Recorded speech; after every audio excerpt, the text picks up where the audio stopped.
नाजरीन, इस वक्त हम मौजूद हैं माउंट्स कार्मेल कॉलेज में, जहां पर बेंगलुरु सेंट्रल के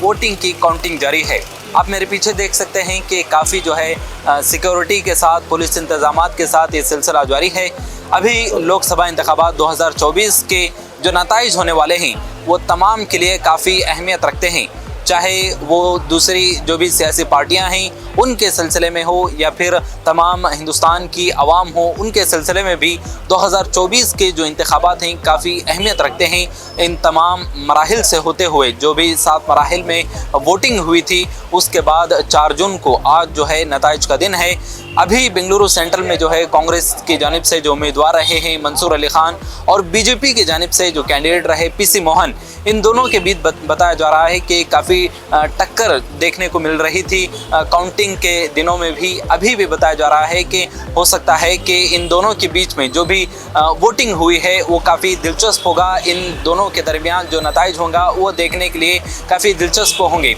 इस सिलसिले में और बताते चलें कि इंडिया अलायंस, इनके लीडरान का लगातार ये मानना है कि जो भी एग्जिट पोल्स रहे हैं मीडिया की जानिब से वो काफ़ी बायस्ड थे, वो जो है चापलूसी की तरह से नज़र आ रहे थे। और उन्होंने कहा कि जो नताइज आएंगे 4 जून को या फिर आखिर मराहिल में जो काउंटिंग का जो मरहला है जब वो अख्तिताम को पहुंचेगा, तो इंडिया अलायंस के लीडरान का मानना है कि वो नताइज काफ़ी लोगों को चौंकाने वाले होंगे, क्योंकि नताइज एग्जिट पोल से बिल्कुल मुख्तलिफ होने वाले हैं और इंडिया अलायंस सरकार बनाने वाली है, ये इंडिया अलायंस के लीडरान का मानना था। अभी देखेंगे कि यहाँ पर जो भी माहौल बना है